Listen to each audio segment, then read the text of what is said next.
Hey everyone, I'm Melissa Hambrick Jackson. Welcome to Digging In.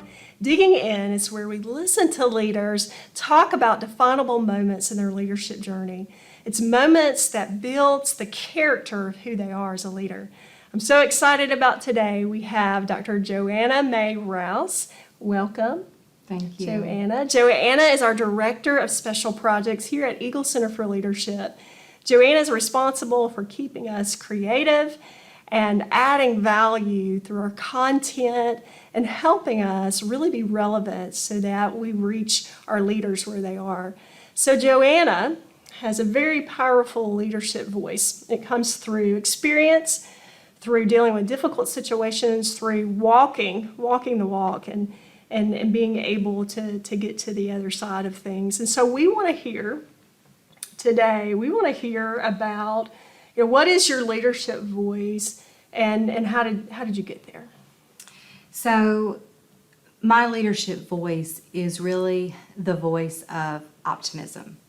And this wasn't an easy journey to say that is my leadership voice. I have had opportunities brought before me as a leader that I could have definitely chosen to go in a different direction and maybe not see things with possibility. With my voice of optimism, the reason that I feel like it's so important as a leader is we have to be able to paint a picture for the people we lead. Mm-hmm. And when we paint that picture, we need to make sure that they can see the possibilities of the future, that they can see how even in times of struggle, even in times of challenges, that in the end we will be successful. We may not know what path we're going to need to take to get there, but we start moving down that path and we can start moving towards having a successful end to a situation.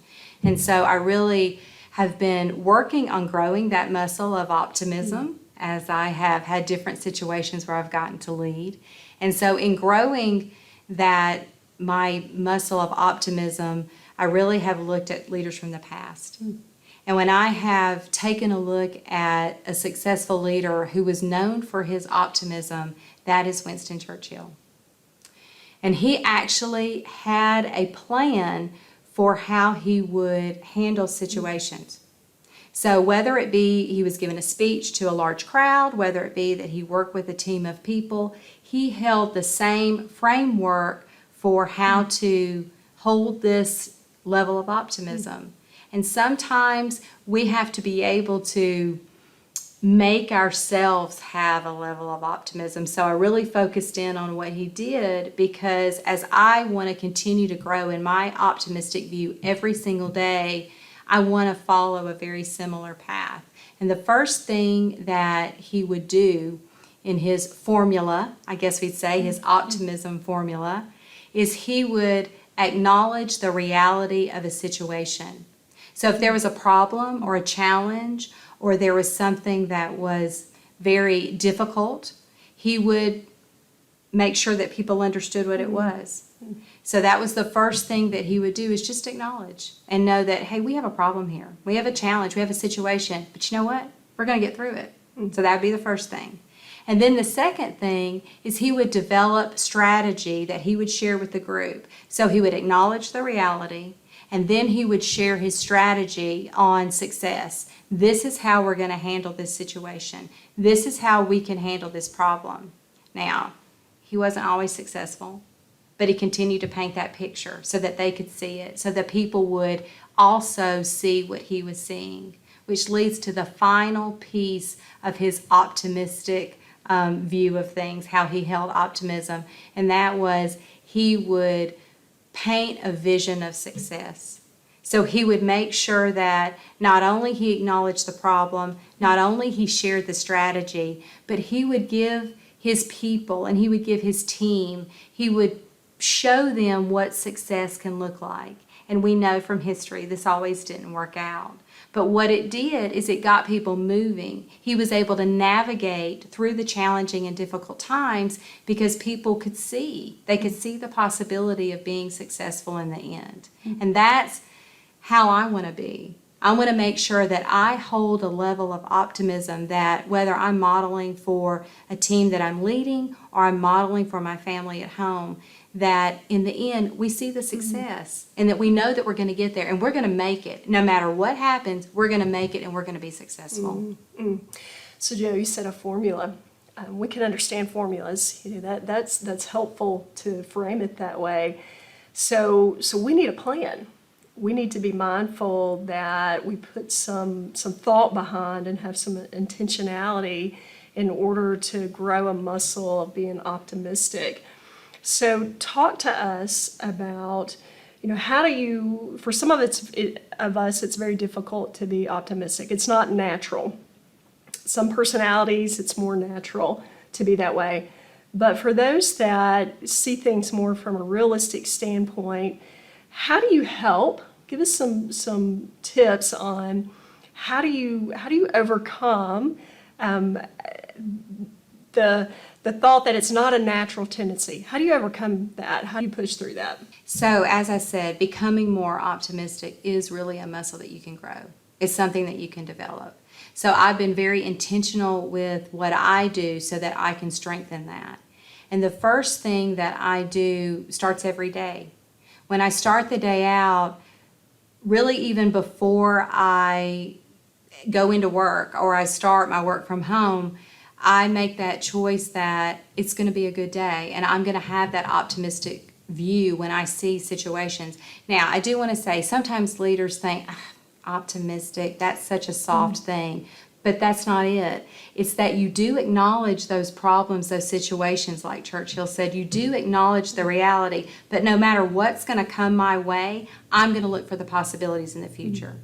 So an example would be where we hear about the glass half full, the glass half empty. I want you to imagine that you are in a desert and you see that half glass of water. How are you going to see it?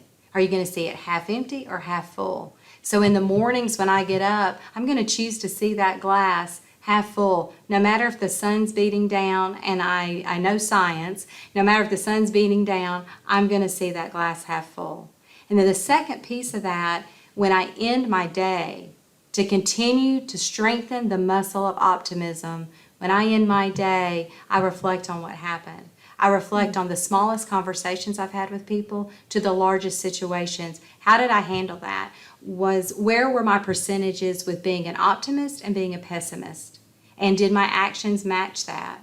And I really assess who I was, and were my actions and my attitude and my behaviors more optimistic, or did I do some things that I may need to recheck and redo the next day? So I'm very intentional and deliberate on my actions when I get up in the morning and how I view things, and then when I lay down at night and I'm running through that checklist in my mind, where do I need to tweak things the next day? And the more I've done this year after year, I've gotten better. I can't say I'm there, but again, it's a muscle you continue to grow, but I know that I'm better today than I was many years ago starting out as a leader. I know I'm in a better place and I'm more optimistic. So Joe has challenged us today to really look at how can we develop this area within ourselves so that we can impact others. Joe, thank you for challenging us to really be aware, are we being an optimistic leader? So we want to talk about a new service that we have here at Eagle Center for Leadership, and that is Eagle Teams.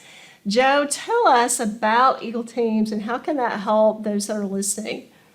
So Eagle Teams is one of the most exciting and innovative programs that we have where leaders can have real talk with each other.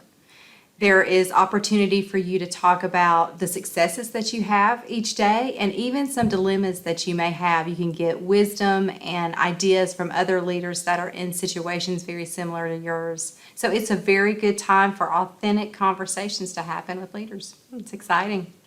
So go to our website at eagle-teams.com and check that out and learn more about how the service can help you. Joe, thank you for today. You have challenged us to really slow down and choose how we're responding and spend some time reflecting. Are we a leader of possibilities and are we being optimistic? We want you to practice this, we want you to try it, and we want you to choose to make a difference.